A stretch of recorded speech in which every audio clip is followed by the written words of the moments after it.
Vikas Aghadi seat packed sealed.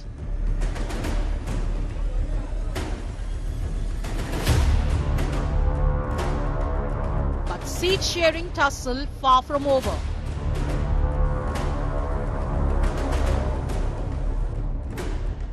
Sena Yuvati gets 85 seats, still eyes century. 85 तक पहुंच गए ना, और अभी तक खेल रुका नहीं है, मैच खत्म नहीं हुए और एक दिन है मैच, तो जो बचे हुए रन्स है वो निकाल देंगे हम. Seat war in Uttar Pradesh too.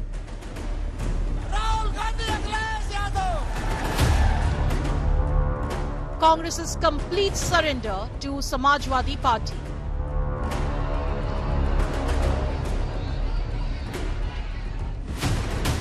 India bloc to ride SP cycle in Uttar Pradesh. पूरी तरीके सुनियोजित तरीके से दंगा कराना, झगड़े कराना, कानून व्यवस्था को ध्वस्त करना, ये सरकार करे. इस सब चीजों को दूर करने के लिए निर्णय लिया गया. Seats, strategy and Sarkar. Top focus on 6 p.m. Prime. Good evening. You're watching 6 p.m. Prime here on India Today. I'm Akshita Nandagopal, and yes, it's election season yet again. Over the next half hour here on 6 p.m. Prime, we're going to be getting you details of the big fight over seats between allies, whether it's over the by-polls in Uttar Pradesh, where the Congress has given everything over to the Samajwadi party, a complete surrender to their ally. In Maharashtra, there's a very interesting tussle playing out both in the Maha Yuti as well as the Maha Vikas Aghadi, and we'll be breaking down all the details for you of who gets how much, who's really won this fight for seats.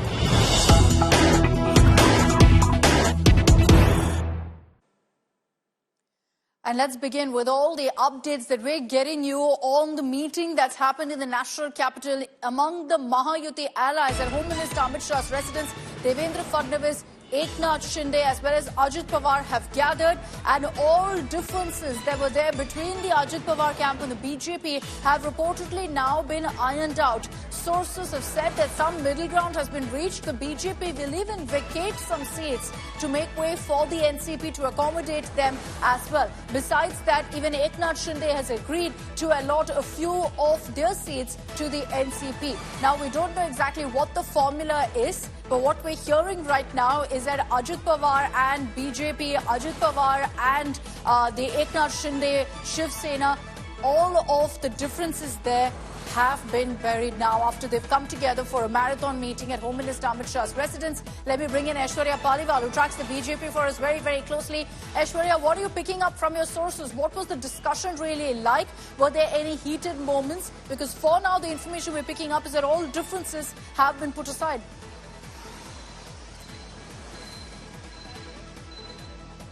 Well, Akshita, you know, one of the main reasons why all the differences have been put aside is because for the Bharatiya Janata Party, for its allies, after what happened in the Lok Sabha, the BJP stopped at 240. They understand the importance of winning the state of Maharashtra, and they are on a high because of the way in which they won the state of Haryana. So wanting to keep the momentum going, it is the Bharatiya Janata Party and both the leaders inside. It is Home Minister Amit Shah who very categorically told both Devendra Fadnavis and Ajit Pawar that you need to keep your differences aside because the end goal is very clear. You need to be clear that we want to win the election, and for that, even if you have to give up some seats and give support to other candidates, that's something that you now need to do. So keeping that in focus, and that was the focal point of the meeting, which still is going inside. Let me tell you, Akshita, the meeting going on, marathon meeting for almost 4.5 hours now. From what we are understanding, when Devendra Fadnavis, Ajit Pawar and the Chief Minister Eknath Shinde, when they will step out of Home Minister Amit Shah's house, all things will be buried, and the focus will be, the one-point agenda will be to make sure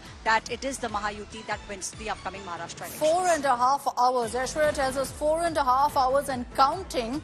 This meeting currently is taking place at Home Minister Amit Shah's residence. And mind you, it's not the first of its kind. There have been several such meetings in the last few weeks to ensure that the Mahayuti gets its act together, to ensure there are no differences, especially when there are so many allies, all of whom want a slice of really the seats pie right now. So the BJP and Home Minister Amit Shah is personally intervening in this matter, trying to ensure that everyone comes together and that they go as a united force to fight the Maha Vikas Aghadi Aghadi in Maharashtra. For now, the indication is that it's worked, that Amit Shah's intervention has helped in bringing all of the parties together and bringing them together on the one agenda of ensuring the defeat of the Maha Vikas Aghadi at a time when the Aghadi's been trying to send out a message that all is well, we've resolved all seat-sharing differences. But is that really the case?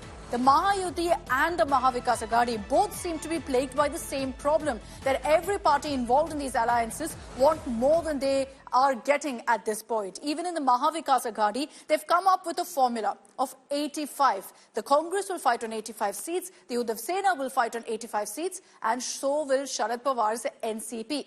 But that leaves a big question mark on about 23 seats, where there's been no decision just yet. So those seats, they're yet to figure out will go to which side. And these are the most contentious seats over which the Maha Vikas Aghadi hasn't taken a call just yet. So no, they haven't ironed out all of their differences just yet. Many of these 23 seats are in Vidarbha and Mumbai. We'll get you all the details in our next report on all the political reactions coming in, and then we'll decode this for you further. देखो century के नजदीक हम आए, अब 2-4 sixer मार देंगे, century हो जाएगी ना. Massive claim by Uddhav Sena amid the big bargaining for seats in Aghadi. Sena UBT MP Sanjay Raut saying his party, which got 85 seats in Aghadi deal, will hit a century, indicating that seat fight inside the Maha Vikas Aghadi is yet to be over. Raut pledged that his party will use all the tricks in the book to contest 100+ seats. Century के नजदीक हम आए, अब 2-4 sixer मार देंगे, century हो जाएगी ना. 85 तक पहुंच गए ना, और अभी तक खेल रुका नहीं है, मैच खत्म नहीं हुए, और एक दिन है मैच का, तो जो बचे हुए रन्स है वो निकाल देंगे हम. While Sena UBT, Congress and Sharad Pawar's NCP have got 85 seats each, the big Aghadi fight is over 23 seats, mainly in Mumbai and Vidarbha. 10 more seats are likely to be reserved for smaller allies. हमारे को सरकार लाना हमारा दायित्व है, और फिर उसके बाद हमारे हाईकमांड उसमें डिसीजन लेंगे. Amid the raging seat fight, Uddhav's Aditya Thackeray filed nomination from Worli seat. Challenge हमारे राज्य में बेरोजगारी का है, वो हमें दूर करना है. लेकिन किस तरह से अब महायुति अगर यहाँ पर कोई देती है उम्मीदवार, तो किस तरह से लड़ाई होगी आपको लगता है? क्या पहले से और टफ होगी या और इजी होगी? मुझे लगता है महाराष्ट्र, आप देख रहे हो महाराष्ट्र के ऊपर जो सरकार बिठाई है, एक इलीगल सरकार है, उसे दूर करना है. सबसे बड़ा चैलेंज वही है. आमचं 2.25 वर्षाचं काम हाच आमचा चेहरा आहे. Meanwhile, the ruling Mahayuti is holding multiple hurdles over seat sharing. Chief Minister Eknath Shinde, Deputy Chief Minister Devendra Fadnavis and Ajit Pawar met Home Minister Amit Shah. With less than a month to go before Maharashtra votes, the main alliances are rushing up to wrap up seat deals to avoid friendly fights. With Ritik Bhalekar in Mumbai and Piyush Mishra in Delhi, Bureau Report, India Today.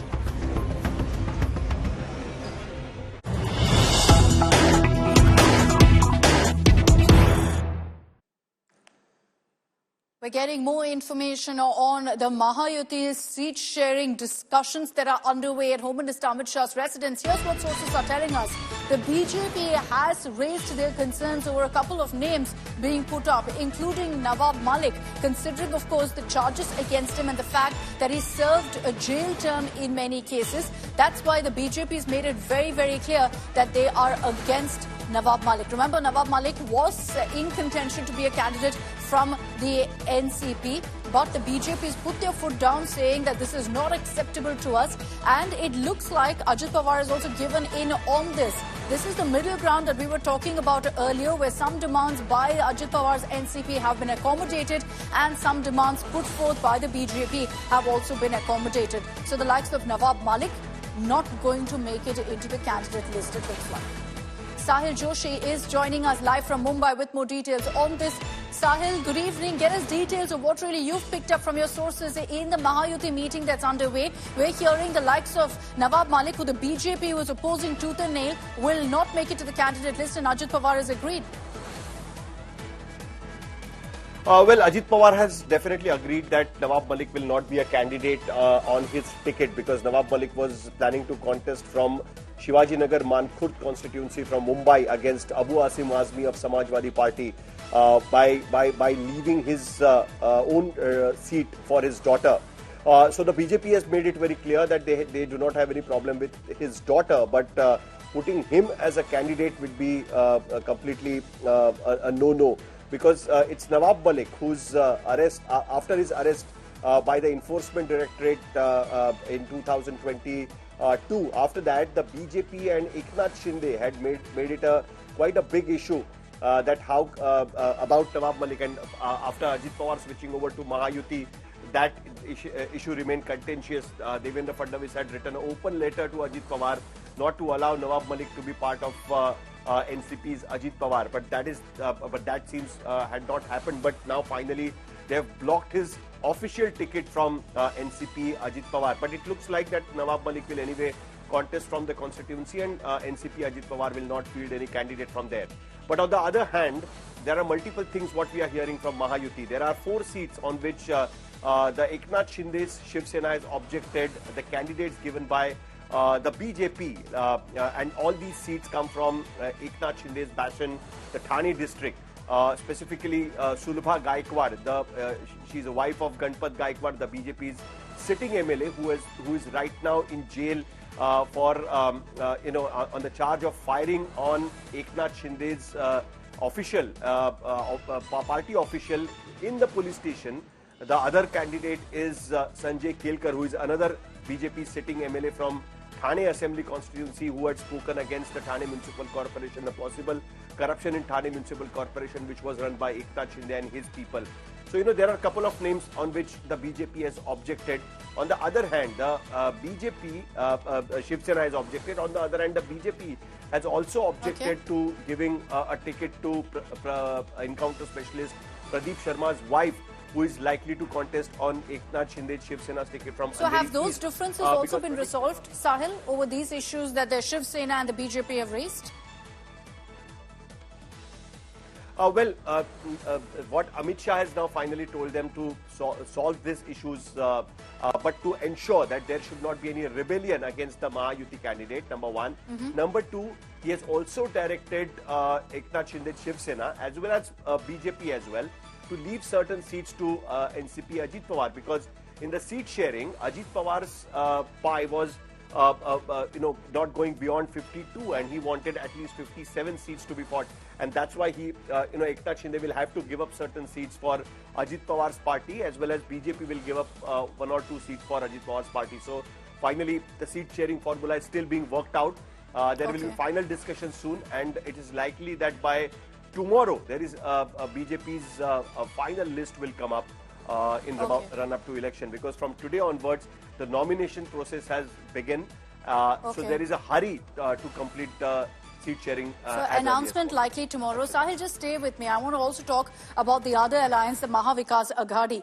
There you had a big announcement that came in yesterday, which is that the Aghadi allies will get 85 seats each. The 85 formula is what they've decided on. So that means the Uddhav Sena, the Sharad Pawar, NCP and Congress, each of them have been given 85, 85, 85. But that still leaves a big question mark over 33 seats. 10 of those will go to other smaller parties in the alliance. But 23 seats, there's a big question mark over. And these seats are seats in Mumbai and Vidarbha, both very, very crucial regions for the Maha Vikas Aghadi. 15 Mumbai and Vidarbha seats are the biggest bone of contention right now between the parties. And 3 Mumbai, 12 Vidarbha seats are up for grabs. There's still no clarity on who gets what right now. But largely, it's the Uddhav Sena and the Congress that are fighting it out over these seats, over Mumbai seats as well as Vidarbha. And both sides at this point are refusing to give in, refusing to back off. Like I said, of the 33, if you remove the 85 plus 85 plus 85 formula, 10 is going for the smaller allies. So big question mark there over the 23 seats. And Sahil, what's really going to happen there? Because today you had that very curious statement that came in from Sanjay Raut saying we've got 85, we're aiming for a century. And obviously all of this is grandstanding by both the Congress and by Uddhav Sena. But ultimately, where does it look like this will go? Does it look like they're reaching any sort of breakthrough on the stalemate? Well, right now, both the alliances, be it Maha Yuti or Maha Vikas Aghadi, they have reached to a point where nobody can break away from the alliance and suddenly decide to fight on its own, because that will be completely against their interests. So that's why they will have to work out some kind of a formula. Now, what happened with Maha Vikas Aghadi yesterday is that NCP patriarch Sharad Pawar actually forced Maha Vikas Aghadi leaders that at least go in front of the media and tell them that what exactly is the discussion happening. Because since last 3 days specifically, the Maha Vikas Aghadi was telling their own supporters that this will be a final discussion and they will come up with a final solution by the evening, and it still didn't happen. So finally it was decided that at least the seats which have been already decided and which have been made through for all the three parties should be declared first. So that's why this 85, which are cleared now for all three partners, have been told. On the other hand, there are some 18 seats which are likely to be discussed with, which will be discussed with the alliance partners, the smaller partners like Samajwadi Party, the PWP, the CPIM, and there after that the remaining seats will be discussed again within the three partners. So as you have pointed out, there are certain seats in Mumbai, say for an example Bandra East, where Zishan Siddiqui, who is now with NCP Ajit Pawar, had won on Congress ticket, but now Shiv Sena has already declared a candidate from Bandra East. So in lieu of that, the Congress is demanding that, okay, you have taken our sitting seat, so give us, accommodate us in some other seat in Mumbai, and that is where the discussion is happening at this point of time. Similarly, in Vidarbha, what has happened is that in Lok Sabha elections, 31 seats which Maha Vikas Aghadi has won, in all the 48 Lok Sabha segments, there are 163 assembly segments where Maha Vikas Aghadi was ruling. So obviously, all the three partners wants to have the maximum possible chunk from this 163 seats, which are, which the Maha Vikas Aghadi has a possibility of winning again, because they were already leading in the Lok Sabha elections. And that's why, and most of these seats come from Vidarbha, and that's why this fight is happening between the Shiv Sena and the Congress to get maximum number of seats to ensure a particular number after the election, because the real game will begin after the elections, that who will be the chief minister, and that's why both the parties wants to ensure that they get a certain number, and that's why this fight is happening. So it is likely that the Congress, for both there will the be a allies Congress as well. CEC tomorrow. What you've just said, Sahil, about the fight between the parties, of why really they're seeking more seats to ensure that they fight in larger seats and therefore have a larger say when the alliance wins, whichever side, of course. Sahil, thank you very much for joining us on this broadcast. We will wait to see who really prevails in that fight within the Maha Vikas Aghadi for the maximum number of seats to contest on.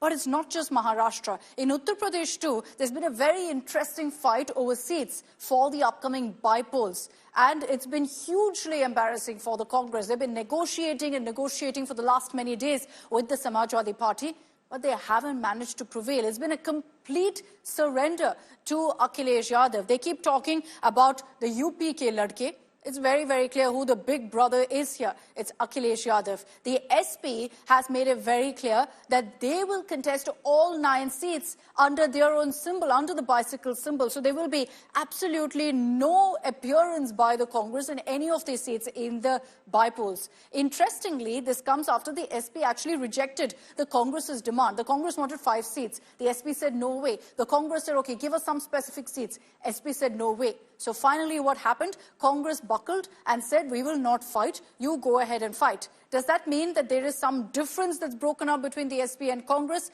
Again, no. Because the Congress has announced that yes, they've agreed to the Samajwadi Party fighting all 9 seats under the bicycle symbol, and that they will support the Samajwadi Party. So no sort of fight even within the alliance being put up by the Congress. Akhilesh Yadav, Rahul Gandhi. After the Haryana debacle suffered by the Congress, the India bloc seems to be drifting Samajwadi Party chief Akhilesh Yadav has declared all India bloc candidates will contest on his party's bicycle symbol in all 9 assembly seats where by-elections are being held in UP. Last week, the Samajwadi Party had claimed the Congress had agreed to contest just 2 seats, Ghaziabad and Khair. The Congress, however, was reluctant to contest in these 2 constituencies, which are BJP strongholds. Ultimately, the Congress opted out and extended its support to Samajwadi Party candidates. The BJP has mocked the Congress's withdrawal, claiming the grand old party's allies were turning the Congress Mukt slogan into a reality. Congress मुक्त का नारा Bharatiya Janata party ने दिया था, लेकिन उसको उत्तर प्रदेश में साकार कराने का काम अखिलेश यादव जी कर रहे हैं। आखिरकार अखिलेश यादव जी ने घोषित कर दिया कि समाजवादी पार्टी के साइकिल चुनाव निशान पर ही उपचुनाव लड़े जाएंगे। अब कांग्रेस के हाथ खाली हो गए और ये हाथ का पंजा अब हाथ पलटा रहेगा। लोकसभा चुनाव जो हमने लड़ा, The Congress has denied any rift with the Samajwadi Party. प्रश्न अपने संगठन को या अपने पार्टी को बढ़ाने का नहीं है, बल्कि आज समय है हम सबको मिलकर इस संविधान को बचाने का, आपसी भाईचारे को, सौहार्दता को मजबूत करने का, और इन उद्देश्यों को लक्ष्य में रखते हुए उत्तर प्रदेश में कांग्रेस पार्टी अपने उम्मीदवार नहीं उतारेगी। While the Congress is putting up a brave front, it's clear the party is facing a tough time managing its allies in the India bloc. Recently in Jammu and Kashmir, the Congress chose to stay out of Omar Abdullah's government over portfolio disputes. Amid the deadlock over the seat-sharing formula in Uttar Pradesh by polls, Congress party has decided to support Samajwadi Party candidates on all 9 seats. In a way, has also given it back on the seat-sharing about Maharashtra. It also looks like that Akhilesh Yadav has an upper hand and the India Alliance is all set to get against the BJP in Uttar Pradesh as an India Alliance candidate, but only on the symbol of Samajwadi Party cycle. In Lucknow, Abhishek Mishra for India Today. So let's explain to you what really went wrong. Why is it that the Congress had to bow out and say, let Akhilesh fight this one completely on his own? There were a couple of demands put forth by the Congress. First, they wanted 5 seats.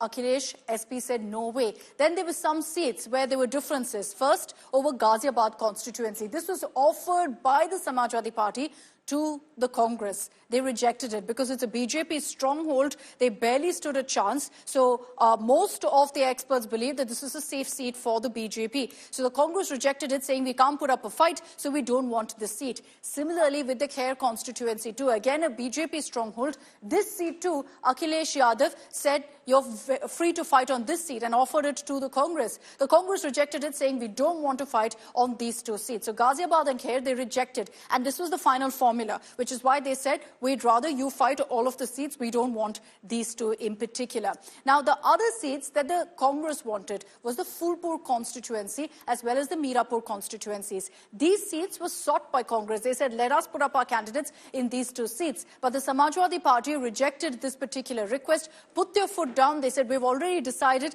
the 2 candidates, 2 Muslim faces have been put up in Phulpur as well as Mirapur, which is why the decision has been taken by the SP that they will not budge. And so the Congress failed in any negotiation, any bargain, and completely handed it over to the Samajwadi Party. And obviously, optics not good for the Congress on this one. Abhishek Mishra is joining us live from Lucknow. We also have Rahul Gautam, who tracks the Congress very, very closely for us. Abhishek, I'm going to come across to you first. The announcement was made by Akhilesh Yadav with an attempt to send out a message that there are no differences between the allies. But this is hugely embarrassing for the Congress, Abhishek.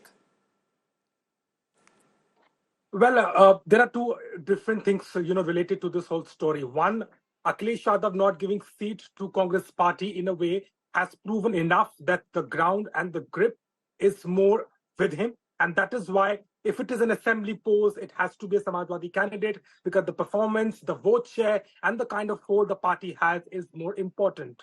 Now, on the other hand, Congress has nothing to lose. Being there, Khair and Ghaziabad, 2 seats which were offered to them, there was nothing for them left there. And at the same time, they were adamant on getting a Phulpur seat, which was not happening. So Congress top leadership also realized that, in a way, if giving this share to the Samajwadi Party, they will have a favor, but at the same time, they will also be in a position of negotiating as far as the important seats in Maharashtra is concerned, where Samajwadi Party is eyeing 12. So that is something, it is a bit a strategic move, but indeed, Congress is saying that the alliance candidate is there, we are supporting him, we'll give all energies to make that candidate win, but having no symbol will certainly have some kind of disadvantage for the alliance candidate, and that is why Akhilesh Yadav is trying to unite the forces against the BJP. But indeed, an upper hand of Samajwadi Party and all 9 candidates will now be in the fray on the bicycle symbol. So the Congress essentially had 2 options because the SP was refusing to budge. They had 2 options: to fight on 2 BJP strongholds and risk losing both those seats, loss of face then, or to actually back out completely and say, look, we're not in this fight, we're leaving it to Akhilesh Yadav. Now, there will be a question of which was a larger gamble to take, but they've already taken their decision. But the reason that this is particularly embarrassing for the Congress is because it's come at a time, really, when you've seen a series of such snubs for the Congress. The first was, of course, in Jammu and Kashmir, where the Congress had no representation in the Omar government. Again, Omar Abdullah, the NC, put their foot down and said nothing doing. You're not going to get the number of berths that you really want in the cabinet. So here too, the Congress, from being a part and an alliance with the NC, has now gone to outside support for the NC government. That's also because, of course, they couldn't pull their weight in the Jammu region, or for that matter, overall in the election. Akhilesh now has also ignored Congress's demands, made it very clear that there's no question of any middle ground, and what he wants, he will get. And that's what's happened essentially. Then you look at what's happening in Maharashtra. The Congress essentially wanted 105 to 110 seats. They put forth that demand repeatedly. So far, it hasn't happened. It's an 85-seat formula that's been decided upon in Maharashtra. We'll have to see whether they're able to bargain and get to 105 seats like they claim they want or will. Let me bring in Rahul Gautam, who tracks the Congress for us very closely, to understand what the Congress's thinking here is. Rahul, like I said, the options were very clear for the Congress, and they chose the latter, which is to go ahead and hand it over to Akhilesh Yadav completely. But I'm sure they also recognize the optics involved, which is that they seem to be, the ally with whom they are with, whether it's in Jammu and Kashmir or in Uttar Pradesh. It seems like the ally is the big brother here, and the Congress is kind of playing second fiddle. Well, Akshita, it's a well-calculated move as far as UP by-polls are concerned, for Congress party. We've been informed from our sources that Congress clearly knew what's the ground reality as far as these 2 seats are concerned. Just recently concluded in Lok Sabha polls, Congress party lost badly in Ghaziabad. So Congress party clearly knew that Ghaziabad is not going to be an easy seat. However, they expected a battle in Khair. Now, Congress leaders suggested that since it is not going to affect the overall numbers as far as UP is concerned, therefore it would be better for them to take a backseat as far as this. But did they fail, Rahul? Did they fail in negotiating better than with the Samajwadi Party?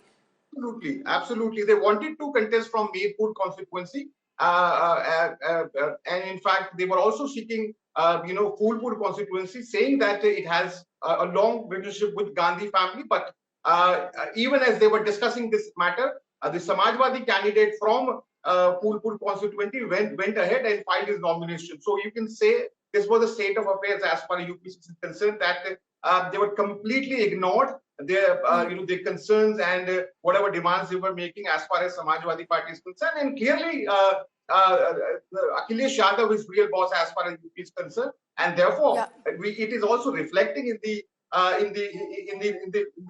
candidates that have been announced by Samajwadi Party. They have, beforehand, in fact, when seat sharing was underway, the talks were on.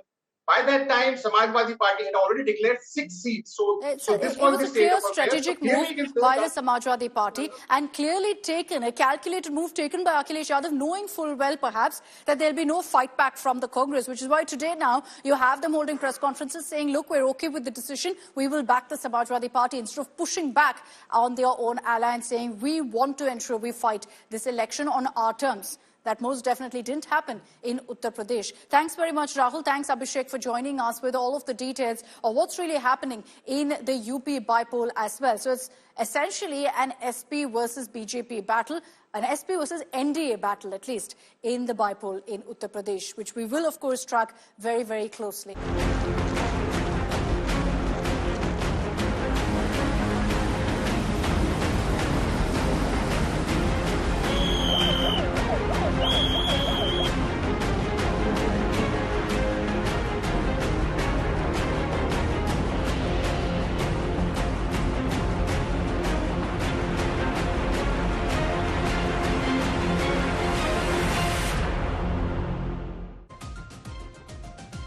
Cyclone Dana is headed towards the coast of Odisha and West Bengal, and already images coming in of the strong winds and heavy rainfall in coastal parts of Odisha and Bengal. More than 203 trains have been cancelled. Flights to and from the capital cities of Odisha and Bengal have been suspended starting now 6 p.m. to Friday morning as a precautionary measure. The storm will cross North Odisha and West Bengal coast between Puri and Sagar Island. The cyclone Dana is expected to bring heavy rainfall. There's a red alert that's been issued by the Met Department, and it's threatening to impact nearly half of Odisha's population once it makes landfall. So through the night, it's going to be a tense situation in Odisha and also in Bengal. Now, it's largely the impact of Cyclone Dana is going to be felt in parts of Odisha because it's going to be like a multi-hazard situation. Heavy to very heavy rainfall expected, a tidal surge of up to 2 meters. Add to that, of course, the strong winds that a cyclone brings with it. That's why teams of NDRF in both Odisha and West Bengal have been placed on standby. Rescue and relief teams from the Army, Navy, Coast Guard, they're all on high alert. আপনারা জানেন tsunami হবার পর আমাদের government যখন ক্ষমতায় আসে আমরা অনেকগুলো কোস্টাল এরিয়াতে রিলিফ সেন্টার করে দিয়েছি, ফ্লাড রিলিফ সেন্টার। ফলে সেগুলোতে ওঠেন, প্লাস আশেপাশে যত স্কুল বিল্ডিং থাকে, নানা রকম যা কিছু অ্যাভেলেবেল থাকে যেখানে প্রোটেক্টেড থাকবে সেসব জায়গাগুলো করা হয় এবং তাদের দায়িত্ব নিয়ে দেখা হয়। এই পর্যন্ত এখনো পর্যন্ত যেটা আমরা করতে পেরেছি, দুই হচ্ছে সবাই 24/7 হেল্পলাইনও চালু আছে, হেল্পলাইনের নাম্বারটা দাও, হেল্পলাইনও চালু আছে নবান্ন এবং জেলায়। Okay, let's bring in our reporters from the ground who are braving the current weather conditions to get you a report on what's the situation right now. Anupam Mishra is joining us live from Dhamra in Odisha and Indrajit Kundu from Digha in West Bengal. Indrajit, I'm going to come across to you. We can already see that, the outer bands of the cyclone are touching upon the coastal parts of Odisha and Bengal. Are you feeling the impact of the cyclone? Largely, it's going to be through the night, we understand. Well, that's right, Akshita. We can actually feel the impact of the cyclone right now as we near towards that dreadful moment when the cyclone will actually hit the Bengal-Odisha coast, because the landfall is going to take place sometime later tonight. And you can already feel here in Digha, which is a very, very popular tourist spot on the Bay of Bengal coast in East Midnapur district, there is strong winds. The wind speed is slowly gaining momentum, and it's increasing with each passing moment tonight. We've just moved away from the sea beach because it's not safe anymore to venture out there. All the lights there on the Digha promenade that have been, switched off. Electricity has been cut off there so that there is no possibility of short circuit. There's very high tide behind us all through the day, and we can expect, very high wind speed as eventually and gradually we move later tonight, because around midnight is when the landfall is going to happen. In West Bengal, of course, as we just had the Chief Minister speak, 1.5 lakh people have been removed and evacuated to safer zones in, districts like East Midnapur, coastal districts, in areas in South 24 Pargana, North 24 Pargana district, and there is expected to be very, very heavy rain rainfall across South Bengal. There would also be a concern, not just in the coastal districts, but also in Kolkata. And that's precisely the reason why right now all operations at the Kolkata airport have been shut. They will remain shut till tomorrow, 9 o'clock in the morning. Airlines, flights have been grounded at this point in time. So there is a lot of caution. And what would be interesting to see is that after the cyclone passes and the landfall happens all through the night, what happens tomorrow morning? The aftermath is, of course, going to be very, very crucial. We're going to hope and pray that it's not as bad as predicted by the Met Department and that the impact isn't bad on coastal parts of Bengal and Odisha. Anupam Mishra is joining us from Dhamra in Odisha. Anupam, almost half of Odisha is going to be impacted by this cyclone. Take us through the kind of preparations that have been done on ground to ensure minimal casualties, minimum impact on ground.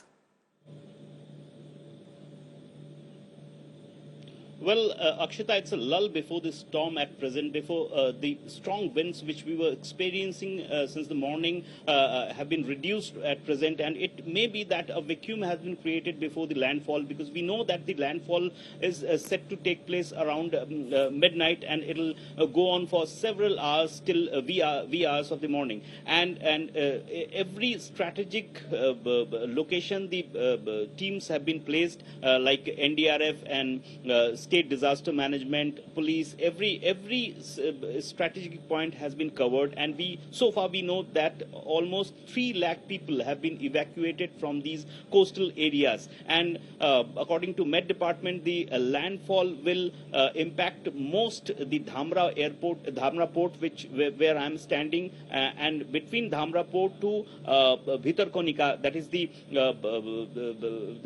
the place where this landfall will take place. But a lot of people have been evacuated from these places, from Paradeep, from Balasore, from Chandipur, from Dhamra, and from Bhitarkonika. So every agency is on high alert, and every team has been placed under strategic places, and they are all alert. Let's see what happens through the night. Okay, stay safe out there, Anupam and Indrajit. Thank you for getting us those ground reports. We will keep connecting with you and hope, of course, that you remain safe in the course of your coverage. Let's just get you a quick live tracker for all of you who are living anywhere on the coastal side. You believe the cyclone could affect you. I'll just get you a quick update of where really the cyclone is sitting. This is a live tracker that we have. It shows you the wind speeds and the parts that you see here. I'm just going to zoom in for you as well to show you what really the impact of the cyclone is going to look like. You can see that the outer bands of the cyclone right now are heading towards the coastal areas, largely in Odisha, some parts of Bengal too, that will be affected. Now, this is at 6 p.m. So right now, this is the placement of the cyclone. I'm just going to move that ahead and show you what really it's going to look like at about 12 a.m. because that's when the Met Department says landfall will actually happen. So that's where you see the eye of the storm is actually inland at that point. And here's when you will see the maximum impact in the sense that you will see more rainfall and also wind speeds pick up. So it's unfortunately going to be a long night for people living in these parts of Odisha as well as West Bengal. We will, of course, be tracking the latest updates that come in and hope and pray that the impact felt of Cyclone Dana is minimal. But we've already seen images coming in of heavy rainfall, of wind speeds picking up, and also, of course, the tides in the seas are also surging forward. Let's get you some of those images of the impact felt so far. More than 15 boats have sunk due to the effect of Cyclone Dana in Odisha's Kedrapara. The strong winds has led to high tide, sinking even those boats that were on the shore. The Met Department has issued a warning, a red alert, saying that North Odisha and Bengal coast between Puri and Sagar Island will be hit at about midnight. According to the Met Department, this cyclonic storm will come with a wind speed of 100 to 110 kilometers per hour, could go up to 120. Ahead of the expected landfall of Cyclone Dana tonight, members of the Red Cross Society, other social organizations are evacuating people who are living in vulnerable areas of Dhamra in Bhadrak district of Odisha, which is where the landfall will happen. Elderly, ailing people being brought to the cyclone shelter using a stretcher, as you see there. Safe zones have been established across Odisha and Bengal at Mohana in Diga for fishing trawlers. They've set up a safe spot ahead of the cyclone making landfall. As a precautionary measure, boats at the fish landing centre also were anchored. And this is renowned sand artist Sudarshan Patnaik creating a sand art to pray for safety of people during Cyclone Dana at the Puri beach. The sand art, as you can read there, says, "Don't panic, stay safe."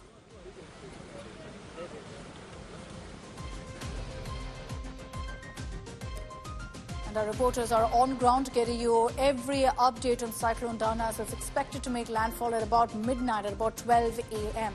That's all we have time for in this edition of 6 p.m. Prime. Thanks very much for tuning in.